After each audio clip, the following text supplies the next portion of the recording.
সব যা কিছু কর্ম হচ্ছে যেমন ওদের সব পার্টি অফিসে সব খেয়ে উল্টো করে খেয়ে নিচ্ছে। তো ওই যেভাবে দেশ চালাচ্ছে এইভাবে তো সব এরা সব জিনিস কয়লা চুরি, বালি চুরি সব জিনিস কয়লাদের সরকার তো এইভাবে চালাচ্ছে।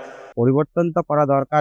যখন যে দেশের যা পরিস্থিতি, টিএমসি সরকার যা করে রেখেছে দেশের অবস্থাকে, সেই হিসাবে বিজেপিকে সরকারকে অবশ্যই আসা দরকার।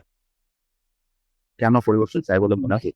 পরিবর্তন দেখেন সমাজের যা পরিস্থিতি, যা সমাজ যেভাবে চলছে, সরকার যেভাবে চালাচ্ছে, দেশে অন্যায় বহুত, নারী হিংসা পর্যন্ত বহুত রকমের কিছু এ ব্যাপারে আছে। এই জন্য আমার বেশিরভাগ বিজেপি সরকারকে এখানে এই দেশে আসা দরকার। তৃণমূলের কি কি দুর্নীতি করছে?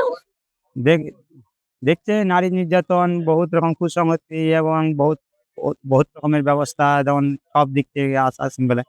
হ্যাঁ, রাস্তাঘর, হ্যাঁ, বাড়ি ঘরের ব্যাপার তো বহুত কিছু দিচ্ছে না এই ব্যাপারে। মানুষকে অবশ্যই বোঝা দরকার, এই সরকারের যা অবস্থা হয়ে আছে, এই মানুষকে বোঝা দরকার যে যে কেন্দ্রীয় সরকার যেভাবে দেশ চালাচ্ছে এইভাবে তো দেশ চালানো যায় না। মানুষকে ভাবা দরকার যে এই হিসেবে যে এই বিষয়ে যে অবশ্যই বিজেপি সরকারকে অবশ্যই জিতিয়ে ভোটে এবার নির্বাচিত করানো দরকার। আমাদের দেখেন এলাকায় সেরকম তো কোনো এলাকায় সেরকম তো কাজের পরিস্থিতি দেখতে পাচ্ছি না, কাজের কোনো ভ্যালু দেখতে পাচ্ছি না। এলাকায় সেরকম কোনো কাজের তো অবস্থায় দেখাই যাচ্ছে না। হ্যাঁ, হ্যাঁ, সব যা কিছু কর্ম হচ্ছে যেমন ওদের সব পার্টি অফিসে সব খেয়ে উল্টো করে খেয়ে নিচ্ছে।